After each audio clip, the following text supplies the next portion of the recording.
Live in Western Oregon, this is NBC 16 News at 6:30. A court in Saudi Arabia today sentenced 5 people to death for the killing of Washington Post columnist and royal family critic Jamal Khashoggi, who was murdered in the Saudi consulate in Istanbul last year by a team of Saudi agents. Thanks for joining us on NBC 16 News at 6:30. Filling in for Alan Matthews, I am Alexis Thrower. NBC's Keir Simmons reports. This morning, death sentences for the murderers of Washington Post journalist Jamal Khashoggi. The Saudi public prosecutor announcing capital punishment for 5 individuals for committing and directly participating in the murder of the victim. Another 3 men were sentenced to a total of 24 years in prison for covering up this crime and violating the law. Khashoggi, a permanent US resident and vocal critic of Saudi Crown Prince Mohammed bin Salman, was murdered and dismembered in October last year in the Saudi consulate in Istanbul. His body parts were never found. His death sparked a global outcry against Saudi Arabia and greater scrutiny of its crackdown on dissidents. Saudi Arabia has said the killing was a rogue operation, but critics of the absolute monarchy and US ally aren't convinced. Earlier this year, the UN said the slaying was an extrajudicial execution and called for the investigation of the Crown Prince. NBC News confirmed that a CIA assessment found that Crown Prince Mohammed bin Salman ordered the killing of journalist Jamal Khashoggi. The prince has denied any involvement. 2 senior officials implicated in the murder with the closest ties to the Crown Prince were cleared of wrongdoing because of insufficient evidence. One of those officials was a close advisor to Crown Prince Mohammed bin Salman, Saud al-Qahtani. He's been sanctioned by the US over the killing, yet the Saudi Attorney General concluded he had no proven involvement. Keir Simmons, NBC News, London. Oregon State Police have identified the remains of a man found near an Interstate 5 off-ramp last summer. In June, ODOT crews found a human skull near exit 124 in Roseburg. DNA testing identified the remains as those of Scott Evanson of Myrtle Creek. According to the Douglas County Jail, Evanson had been arrested 32 times between 2007 and June of 2015. If you have any information about Evanson between 2015 and 2018, call Oregon State Police. We now know the name of the man who's accused of firing shots at a window yesterday in downtown Eugene. Sean Colin Fox is charged with unlawful use of a weapon and disorderly conduct. Eugene police say they got reports of shots fired on Olive Street, and when officers got there, the suspect fired rounds out an apartment window.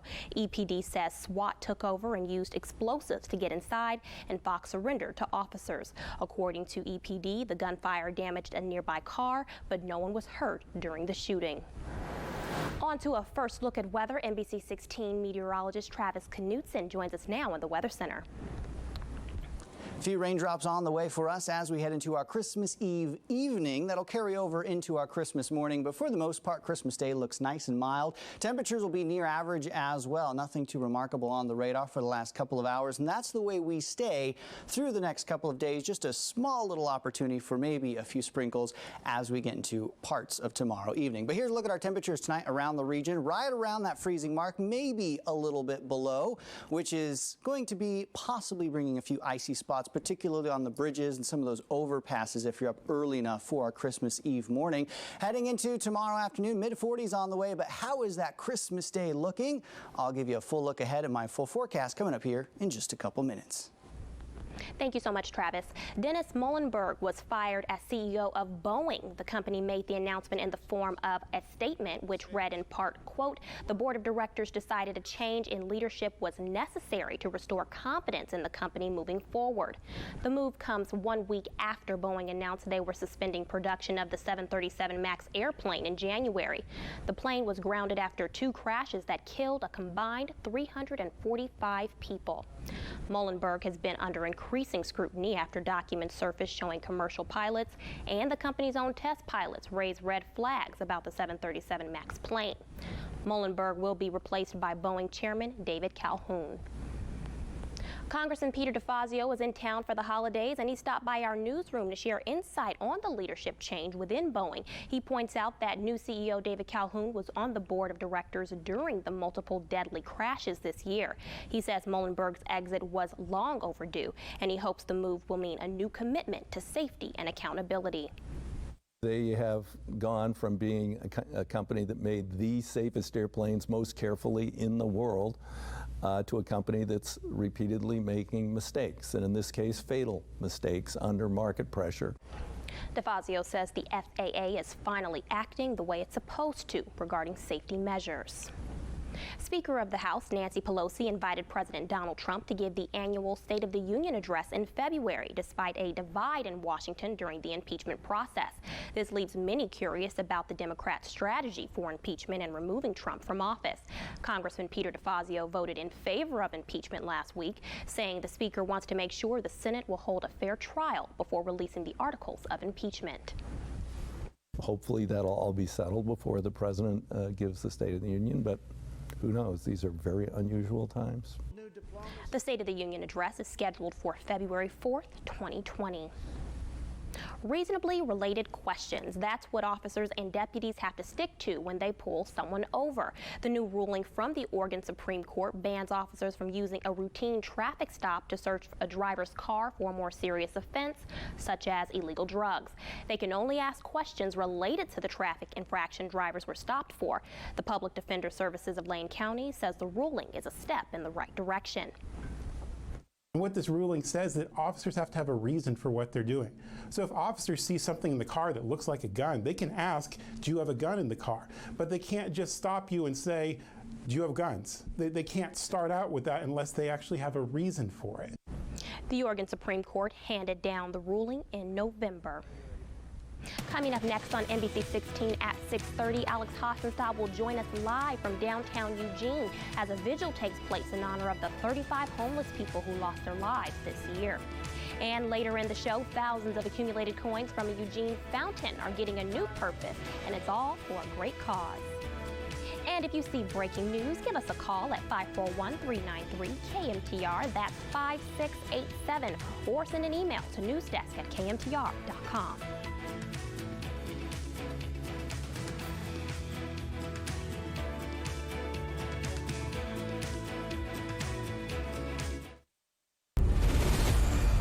Where am I?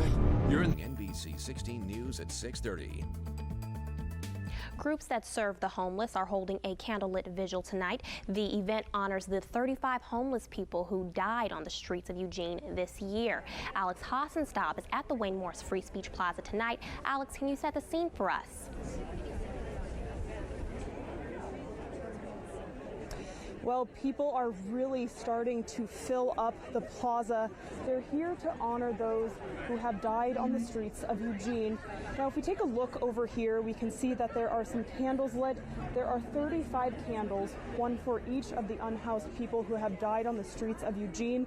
That number comes from information compiled from organizations who serve the unhoused, but they say the actual number could be higher. Now, this vigil serves as a way to honor the memories of those who have lost their lives, but organizers tell me they also hope it serves as a catalyst to start having conversations about how we can offer the unhoused services they need to survive. So this kicked off at 6:30. Pretty soon here they're going to have some speeches, there's going to be musical performances, and a local church is going to be ringing its bell 35 times. Alexis, back to you. Thank you so much, Alex.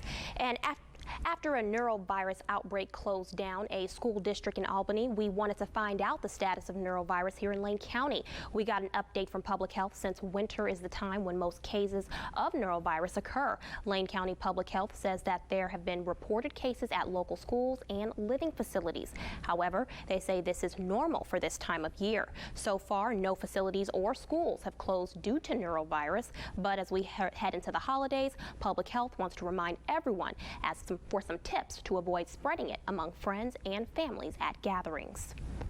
Norovirus can live quite a long amount of time on surfaces, touch surfaces, serving handles, countertops, shaking hands and hugging people. All those things can increase the chances of norovirus transmission among our family members. Public Health says a mixture of 1/3 cup bleach to every gallon of water is going to be the best sanitizer for norovirus. They also say to wash your hands with soap and water, as hand sanitizer alone may not be effective. And of course, if you feel unwell, stay away from others. Agricultural authorities in Washington are investigating the arrival of an Asian giant hornet in the states.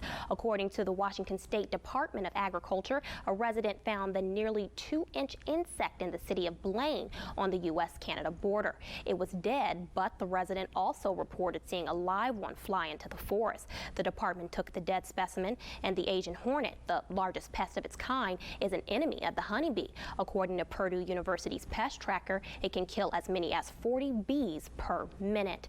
The insect is normally dormant in the winter and has never been seen in Washington state. A Canadian official said it likely migrated from Canada. A lucky group of foster children were given a treat by a local wellness project. The Blue Zones project took 3 kids out Christmas shopping at local stores in Roseburg today. The kids were each given $75 and were allowed to spend it at any way they wanted. Basketballs, footballs, art supplies, and water bottles for their friends were all things that topped the list. Today we worked with the Douglas County Juvenile Department. We took representatives from their 3 foster homes and their director, Sarah Wickersham, out today to do some shopping for things that fall right within our mission to promote longevity, promote healthy behaviors. Blue Zone Project is a community well-being initiative that promotes health in the community. Turning to weather now, NBC 16 meteorologist Travis Knutson is standing by for a look at what's coming up in your full forecast. Travis? Temperatures tonight cooling down to close to that freezing mark for many spots, but it should be a dry one at least for the next few hours. But we have another opportunity for some rain coming up. I'll tell you exactly when. That's next. This holiday, visit your local Acura dealer for attractive offers on the Weather with Chief Meteorologist Travis Knutson. Bit of a gray one across the region today with some sun breaks here and there. Here's a nice little time lapse of our Monday with some low clouds to start off the day. The afternoon did see some of that sunshine breaking on through. And while things are dry for now, we do have another opportunity for some rain coming up over the next 24 hours, particularly for our Christmas Eve evening into our Christmas morning. But the satellite and radar pretty much all day long has been nice and dry. However, if we zoom on out and look out off to the west, you'll notice one big thing. A lot of clouds directly out here. And these clouds is the next opportunity for rain. And while in this view it might look kind of mighty, it's actually a pretty weak storm that's moving on in. There's a little bit of rain riding along this cold front that'll swing on through late tomorrow evening into early parts of Christmas morning, but there's not a lot of energy riding along with the storm system. So basically once it hits landfall, the rain breaks apart very quickly, and then the second storm beyond it, a little bit farther to the south, this is no threat to us because it's moving its way down to the south into Southern California, bringing some rain showers there for Christmas morning. But what we get to deal with instead of that storm is some of the dry, mild air that moves in associated with this high pressure center out off to the west. And this dry and mild air is not only with us for the majority of our Christmas day, but beyond it as well. Our Thursday, Friday, and even parts of the weekend stay pretty dry here in western Oregon. So here's a look at the short-term forecast. Overnight tonight into tomorrow morning, stopping this fairly early on, right around 9 o'clock. We're starting to see some clouds move on in for our Christmas Eve. The rain showers out here arrive for pretty much everybody by the afternoon and the evening. This is at 8 o'clock on our Tuesday, where you can see the rain around the area. Higher elevations, about 4,500 feet and above, maybe seeing some light snowfall, but it'll just be some flurries up in the Cascades. Then as we get into our early parts of Christmas morning, this is at 7 o'clock, some clouds overhead, maybe a couple little raindrops here and there, but we can almost call Christmas Day a nice and dry one. And even as we progress throughout our holiday, some clouds are with us, but rain showers really back off and things are looking quiet. Everybody heading home after the holidays, or if you're sending those guests away after the holidays, dry weather expected there as well. Temperatures tonight, however, getting to right around that freezing mark. So if you're up early enough tomorrow morning on the roadways, there could be a few icy spots, particularly on those overpasses or the bridges, but that's only if you're up before sunrise, really. Then as we head into the afternoon, temperatures right around 40 degrees for our Christmas Eve. A look at your 7-day forecast here for the Eugene-Springfield area. A couple raindrops Christmas morning, but go ahead and call that day pretty much a dry one. Thursday, Friday, Saturday, no raindrops there. Next opportunity for rain will probably be on the tail end of that forecast sometime into Sunday or Monday of next week. Up and down the coast, 30s tonight. Mid to upper 40s on the way tomorrow. 48 in Bandon, Port Orford at 48 degrees. North Bend, Coos Bay area at 46. I'll look at the 7-day forecast for the coast. A few raindrops as we get into Tuesday night, Wednesday morning, but other than that, pretty much dry for the rest of the week. The weekend starting dry, but Sunday could see some of those showers return back to the Oregon coast. Temperatures very mild, though, right around average for this time of year. The Umpqua Valley close to freezing tonight for a few spots. 40s on the way tomorrow. Southerly wind 0 to 5 miles per hour. Look here at the 7-day forecast for Roseburg. Seeing some of those raindrops Tuesday night into Christmas morning, but the majority of Christmas should be a dry one. Partly cloudy skies on Thursday and Friday. Clouds start to roll on in on Saturday, and watching the rain showers return as we get into Sunday. Thank you so much, Travis. And of course, you can track the weather conditions through your neighborhood anytime by downloading our NBC16 app. Also, be sure to check out our website and Facebook for interactive radars and the latest information. Coming up next on NBC 16 at 6:30, we all know how big of a deal sports is for the area, and the preparation is even bigger as we hear from Oregon 21 chairman about the IAAF track event in 2021.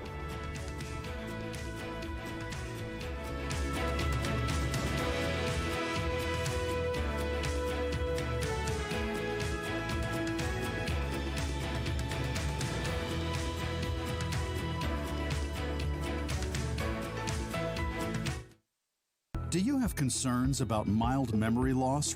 You're watching NBC 16 News at 6:30.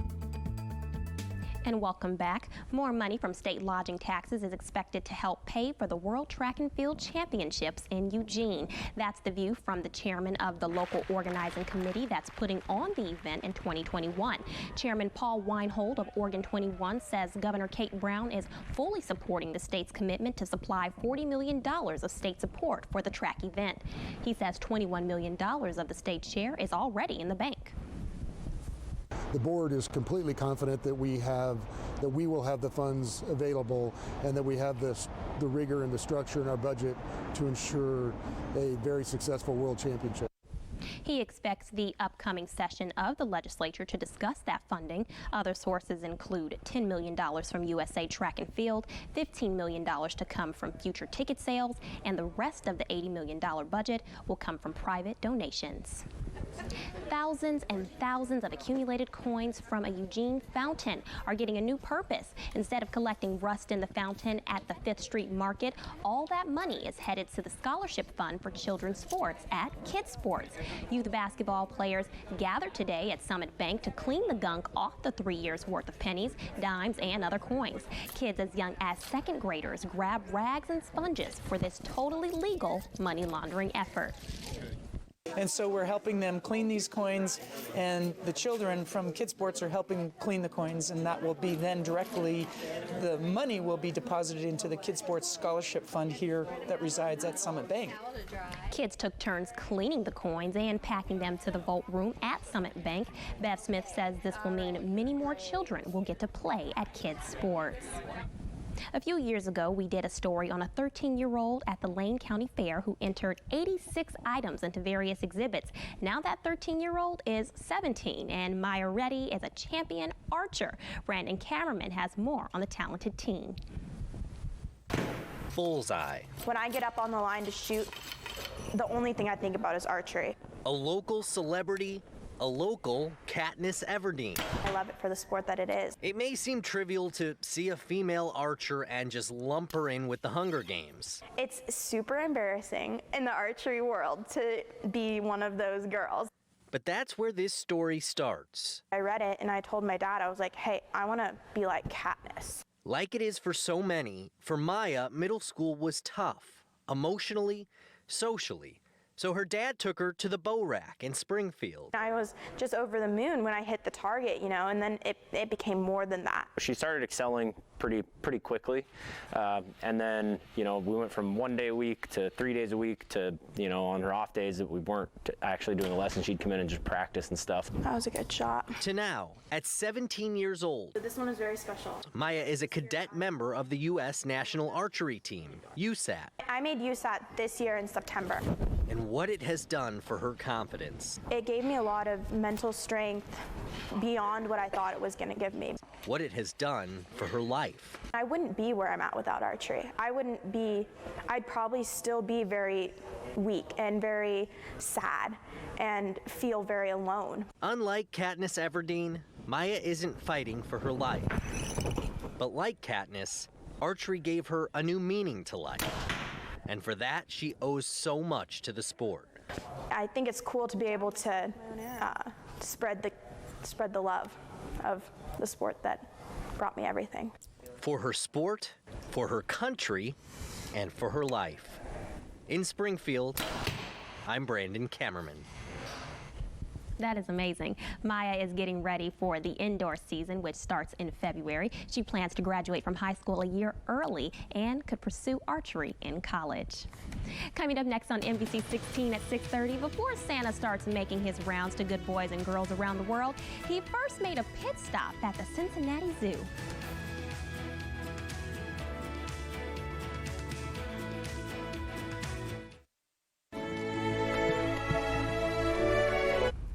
And finally tonight, the holidays aren't just for humans, and Santa doesn't just deliver toys to children. He gives them to animals too, at least in Ohio. Santa paid a special visit to Cincinnati Zoo and Botanical Garden and delivered gifts for some of the zoo's newer residents. The zoo's director said those animals included Lucille the bear cat, Fiona the hippo, cheetah cub Chris and her dog Remus, and red pandas Audra and Lenore.